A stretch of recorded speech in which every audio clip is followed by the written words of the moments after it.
Sağ olun, var olun, teşekkür ederiz. Görüntülerinizi çekin, ondan sonra biz kendimiz küçüklerimize geçeceğiz.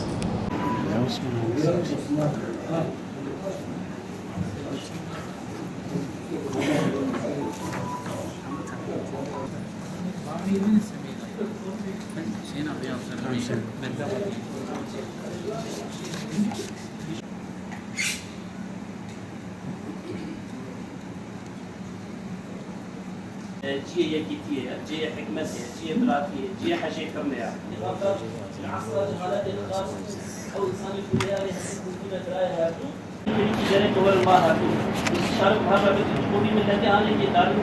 kamuoyu hem cibetne yani yetkiliye devleti ne ku ve münasebet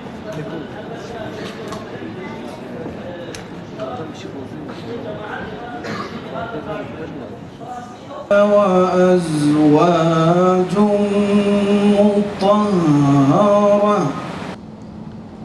Gündemle ilgili değerlendirmemiz.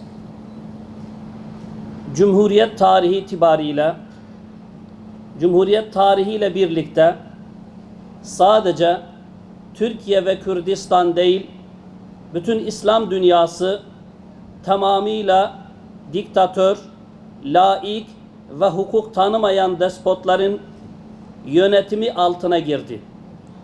Öyle ki mazlum ve mağdur denildiği zaman ilk akla gelen Müslümanlar olmaktaydı.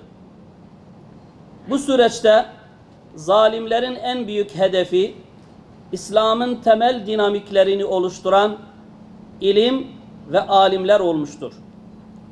Yine Cumhuriyet tarihine bakıldığında genel olarak hedefe alınan ilk kurumların cami ve medrese gibi ilmi merkezler olduğu görülecektir. Zira bu kurumlar Müslüman halkımızı dini ve kültürel anlamda ayakta tutan en önemli kurumlardı. Son bir asırdır her türlü zulmün yaşandığı İslam coğrafyasının özellikle son yılları tarifi yapılamaz bir hal almış durumdadır. Öyle ki çözüm diye sunulan beyanların ve siyasi girişimlerin büyük çoğunluğu devlet, mezhep, cemaat ve de parti çıkarlarını önceleyen menfaatler üzerine bina edilmiş bir haldedir. Müslümanlar olarak içerisinde bulunduğumuz zilletin asıl sebebi İslam düşmanlarını memnun eden ve kendileri tarafından ısrarla körüklenmek istenen iç ihtilaflarımızdır. Biz Müslümanların en etkili silahı birlik, en azılı düşmanımız ise ihtilaflarımızdır. Bunun giderilmesi için de ümmetin sorun ve sıkıntılarını kendisine dert edinen alimelere ihtiyaç vardır ki alimler ve medreseler birliği olarak asli hedeflerimizden biri de budur. Türkiye'de yaşanan son gelişmeler neticesinde genişletilmek istenen zulüm ve tuğyan çemberi Allah'ın inayetiyle Müslümanlar tarafından geri çevrildi.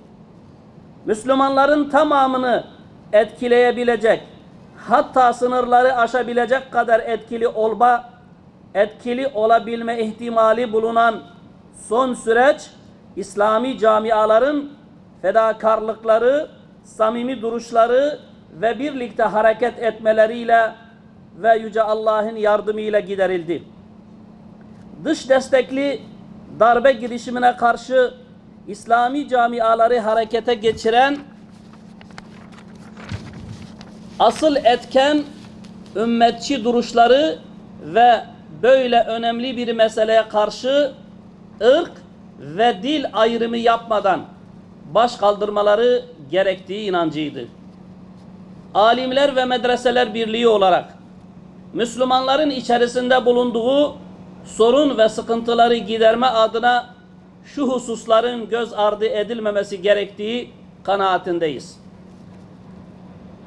İslam alimlerinin mevcut konumu ve ümmetin meselelerine karşı etkisi istenilen seviyede değildir.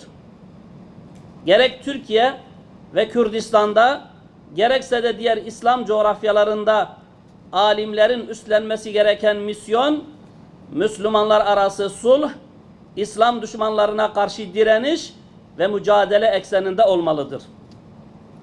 Türkiye, Batı destekli veya kontrollü örgütlerle mücadele ederken, bu örgütleri yönetenlerden medet umarak değil de ancak yüzünü Müslümanlara çevirerek sorun ve sıkıntılarına çözüm bulabilir. Özellikle Müslüman Kürt halkının insani ve İslami hak talebine icabet ederek sorunun büyük bölümünden kurtulmuş olacaktır. Hiçbir gerekçe bulunmadığı halde yıllardır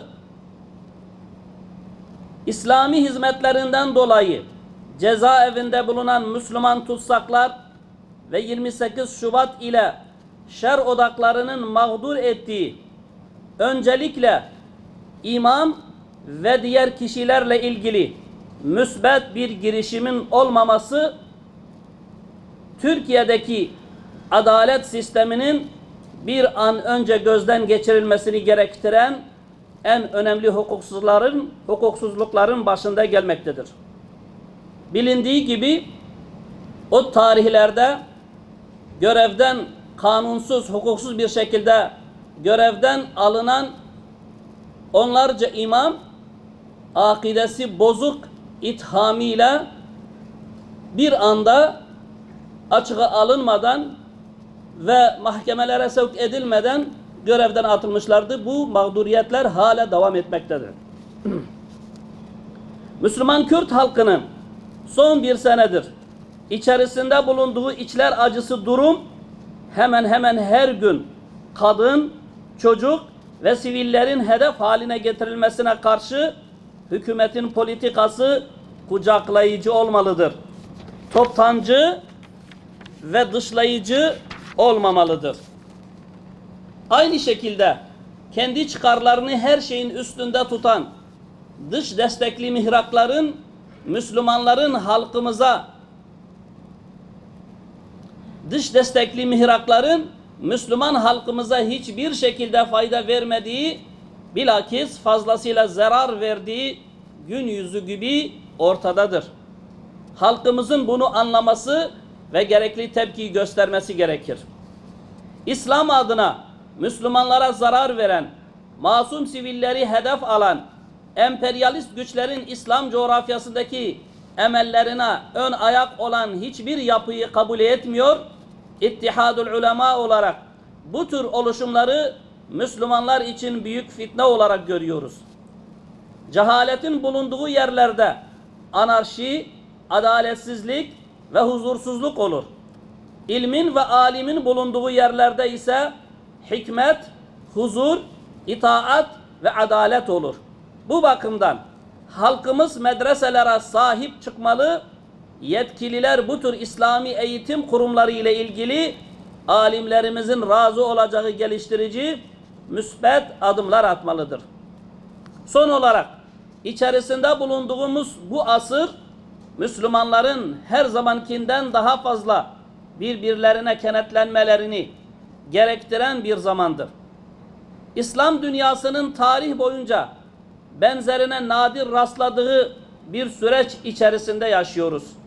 Başta İslam alimleri olmak üzere bulunduğu çevre üzerinde söz sahibi olan cemaat, kurum ve kuruluş yetkililerin başlıca hedefi birlik ve beraberlik olmalıdır.